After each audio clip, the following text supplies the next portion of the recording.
The next artist that we're going to look at is Bill Traylor. He was alive during the same time as Jacob Lawrence. However, he lived in the South. He was born in 1853, which means that he was 12 when the 13th Amendment was ratified. So he was 12 when slavery was abolished. So he was born into and as a slave. He had no formal art training, yet today his artwork is collected and highly respected. Um, the artwork on the right was sold for $500,000 in 2020. But again, very simplified forms, a lot of motion, a lot of spirit, a lot of dynamic motion in his artwork without a lot of detail. So we're going to have simplified forms, and I also want to have motion and emotion and spirit in your figures, just like Bill Traylor. The third artist, who is the second artist to be inspired by or part of the Harlem Renaissance, was Aaron Douglas. And he was in his 20s during the heyday of the Harlem Renaissance, and he did a lot of artwork for writers, novelists, and magazines, and book covers. Did a lot of artwork for writers and murals, a lot of assignments, so to speak, but paid assignments. And if you look at these two pieces, both are done by Aaron Douglas. One on the left has a lot of detail. It's very 3D, very lifelike. But we're going to focus on the other artwork on the right, and we're going to take a look at how simplified the form is. We're also going to pay attention as we look at Aaron Douglas's work at these lines that I'm going to call cut-throughs. The lines where the color shifts, where the line cuts through the background and the foreground. But these simplified forms are what we're going to concentrate on.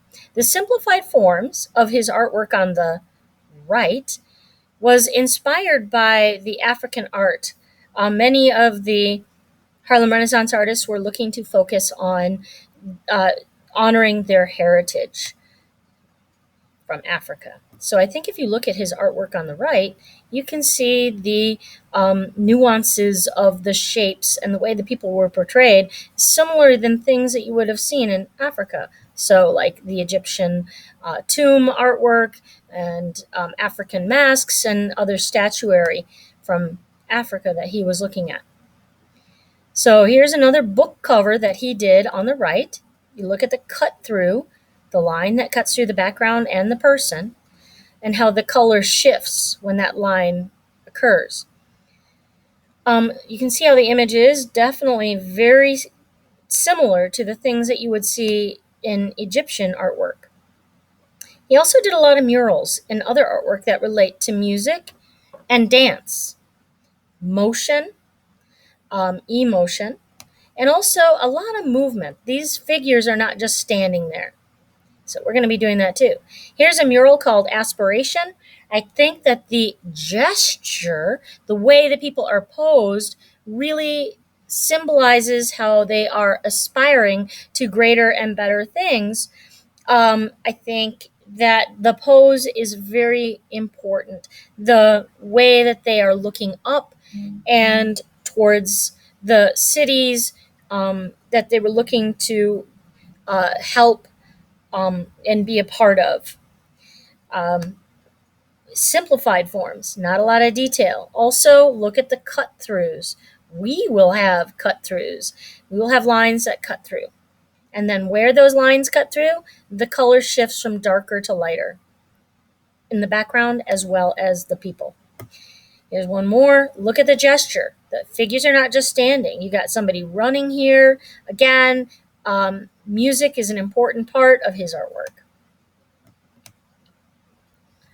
All right. One important thing is that we need to explore in our artwork is a sense of space and motion and dance. If you look at the space that is created by having some of the figures lower on the page, so her feet are so low, you don't see them. They're off the page. The people in the background, their feet are higher.